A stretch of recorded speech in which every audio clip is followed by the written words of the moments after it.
अध्याय 2 गायब होने वाला कांच। जब डर्सली पति पत्नी को उनका भांजा बाहर सीढ़ियों पर मिला था, उस घटना को लगभग 10 साल हो चुके थे। जब प्रिवेट ड्राइव में शायद कुछ ही बदला था। सूरज अब भी सामने वाले साफ सुथरे बगीचे की तरफ से निकलता था और डर्सली परिवार के दरवाजे पर लगी पीतल की नेम प्लेट पर लिखे 4 नंबर को चमकाता था। इसके बाद ये उनके ड्राइंग रूम में घुसता था, जो लगभग वैसा ही था जैसे उस रात था जब मिस्टर डर्सली ने उल्लुओं के बारे में अनोखी खबर सुनी थी। केवल मेंटल पीस पर रखे फोटो ही सचमुच बता रहे थे कि कितना वक्त गुजर चुका है। 10 साल पहले वहाँ पर एक बड़ी गेंद और एक मोटे गुलाबी बच्चे के बहुत से फ़ोटो थे, जिसने रंग बिरंगी टोपियाँ पहन रखी थी। परंतु डडली डर्सली अब छोटा बच्चा नहीं था। अब फ़ोटो बता रहे थे कि सुनहरे बालों वाला एक मोटा तगड़ा लड़का अपनी साइकिल पर सवार है, मेले में झूला झूल रहा है, अपने पिता के साथ कंप्यूटर गेम खेल रहा है। उसकी माँ उसे गले लगा रही है और चूम रही है। कमरे में ऐसी कोई निशानी नहीं थी जिससे यह पता चले कि उसके घर में एक और भी बच्चा था। परंतु हैरी पॉटर अब भी वहीं था और इस समय सोया हुआ था। हालांकि वह ज़्यादा देर नहीं सो पाया। उसकी पेटूनिया आंटी जाग गई थी और उनकी तेज़ आवाज़ उस दिन घर में गूंजने वाली पहली आवाज़ थी। उठ, जल्दी उठ, सुना नहीं? हैरी चौंक कर जाग गया। उसकी आंटी ने एक बार फिर दरवाज़ा भड़बड़ाया। उठो, वे चीखीं। हैरी को उनके कदमों की आवाज़ से समझ आ गया कि वे किचन की तरफ जा रही थीं और फिर उसे गैस पर फ्राइंग पैन रखने की आवाज़ सुनाई दी। हैरी करवट बदलकर पीठ के बल लेटा और उसने वह सपना याद करने की कोशिश की जो वह उठने से पहले देख रहा था। बड़ा प्यारा सा सपना था। उसमें मोटरसाइकिल उड़ रही थी। उसे यह अजीब सा एहसास हो रहा था जैसे वह सपना पहले भी देख चुका है। उसकी आंटी दोबारा उसके दरवाजे पर धमक चुकी थी। अभी तक नहीं उठे? उन्होंने चिल्लाकर पूछा। उठ तो गया, हैरी ने जवाब दिया। तो फिर जल्दी बाहर आओ।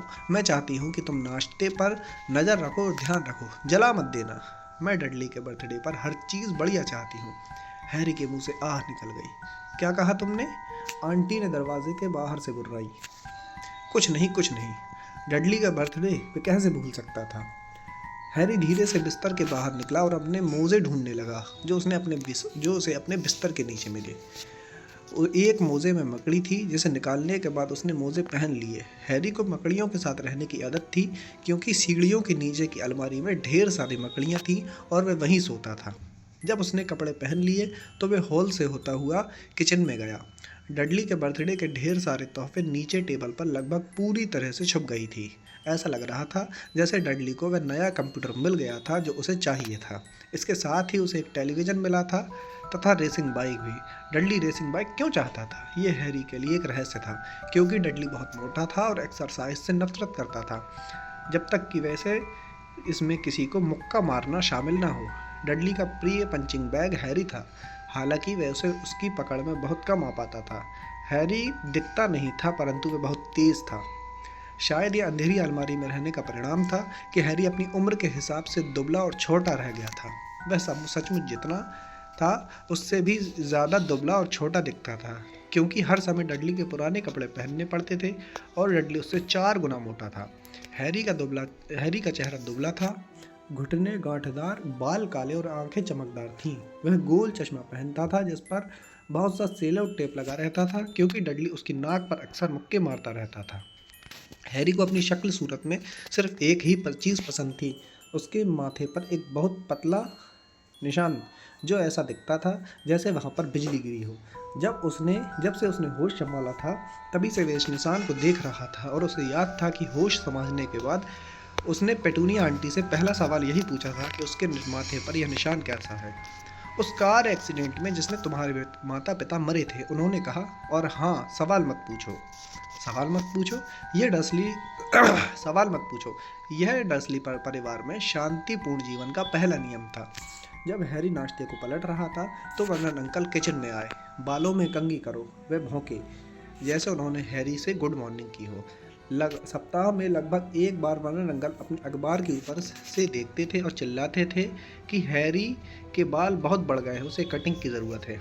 उसकी क्लास में बाकी बच्चों की जितनी कटिंग होती थी उन सबको आपस में जोड़ भी दिया जाए तो भी हैरी की कटिंग उनसे ज़्यादा बार होती थी। हालांकि इससे कोई फ़र्क नहीं पड़ता था क्योंकि उसके बाल बहुत तेज़ी से बढ़ते थे। जब डडली अपनी माँ के साथ किचन में गया तो हैरी अंडे तल रहा था। डडली काफ़ी कुछ वर्नन अंकल जैसा दिखता था। बड़ा गुलाबी चेहरा, छोटी गर्दन, छोटी पानीदार नीली आंखें और मोटे सुनहरे बाल जो उसके मोटे सिर पर थमे जमे हुए थे। पेटूनिया आंटी अक्सर कहती थी कि डडली किसी नन्हे देवदूत की तरह दिखता है। हैरी अक्सर कहता था कि डडली किसी सूअर की तरह दिखता है जिसने विग पहन रखी हो। हैरी ने अंडे और नाश्ते की प्लेटें टेबल पर रख दी, जो आसान काम नहीं था क्योंकि वह वहाँ पर जगह बहुत कम थी। इसी बीच डडली ने अपने तोहफे गिन रहा था। उसका चेहरा उतर गया। 36। उसने अपने मम्मी डैडी की तरफ देखते हुए कहा, ये तो पिछले साल से 2 कम है। राजा बेटे, तुमने मार्ज आंटी के तोहफे को तो गिना ही नहीं। देखो, वह मम्मी डैडी के बड़े तोहफों के नीचे छुपा है। ठीक है, तो 37 हुए, डडली ने कहा और उसका चेहरा लाल हो गया। हैरी को लगा कि डडली का नाटक अब शुरू होने वाला है, इसलिए वह नाश्ते को अपने मुंह में जितनी तेज़ी से भर सकता था भरने लगा, क्योंकि डडली टेबल भी पलट सकता था। जाहिर था पेटूनिया आंटी को भी खतरा दिख गया था, क्योंकि वे जल्दी से बोली, और हम आज जब बाजार जाएंगे तो तुम्हारे लिए 2 और तोहफे ले लेंगे। ये कैसा रहेगा बेटू, 2 और तोहफे? अब तो ठीक है। डडली ने एक पल सोचा, यह मुश्किल काम था। अंत में वह धीमे से बोला, मेरे पास तो 37 और 2, 37 और 2, 39 मेरे लड़के। पेटूनिया आंटी बोली। ओह! डडली धम से बैठ गया और उसने अपने सबसे पास वाले पैकेट पर झपट्टा मारा। फिर ठीक है। वर्नन अंकल धीरे से हंसे। छोटा बदमाश अपने पैसे की पूरी कीमत वसूल करना चाहता है, बिल्कुल अपने डैडी की तरह। वाह मेरे बेटे, वाह डडली। उन्होंने डडली के बालों पर हाथ फेरा। उसी समय फ़ोन की घंटी बजी और पेटूनिया आंटी फ़ोन सुनने चली गई, जबकि हैरी और वर्नन अंकल इस बीच डडली को तोहफे खोलते हुए देख रहे थे, जिसमें racing bike, video camera, remote control वाला हवाई जहाज, 16 नए कंप्यूटर गेम और वीसीआर शामिल था।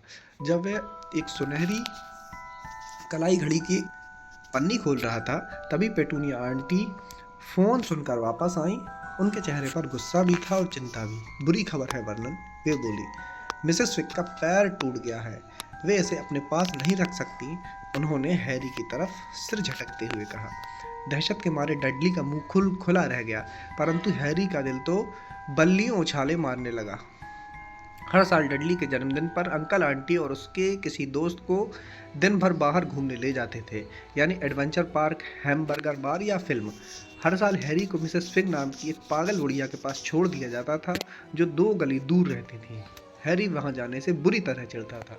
वहां पूरे घर में पत्ता गोभी की बदबू भरी रहती थी और मिसेस फिग उसे ज़बरदस्ती उन बिल्लियों के साथ के फोटो दिखाती थी जो उन्होंने कभी पाली थी।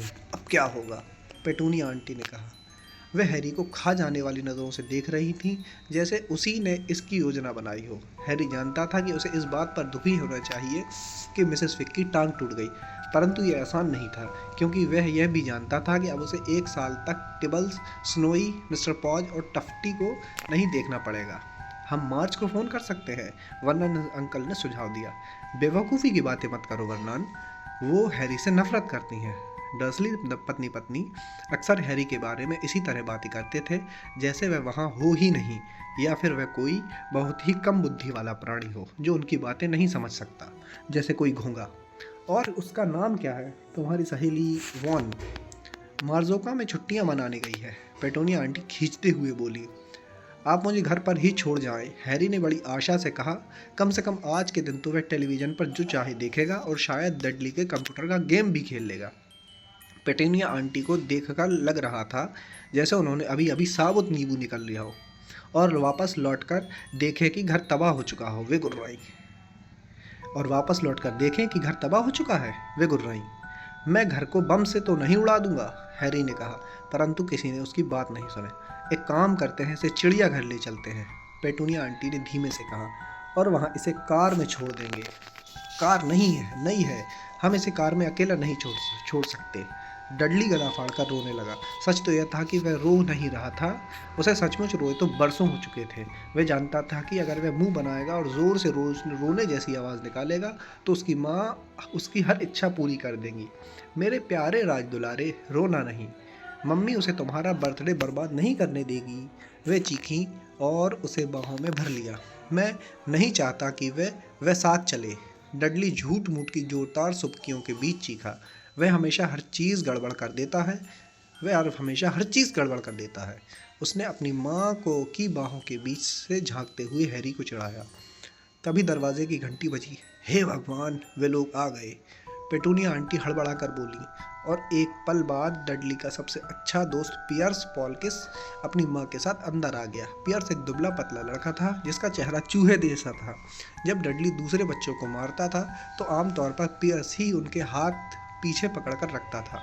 डडली ने रोने का नाटक तत्काल बंद कर दिया।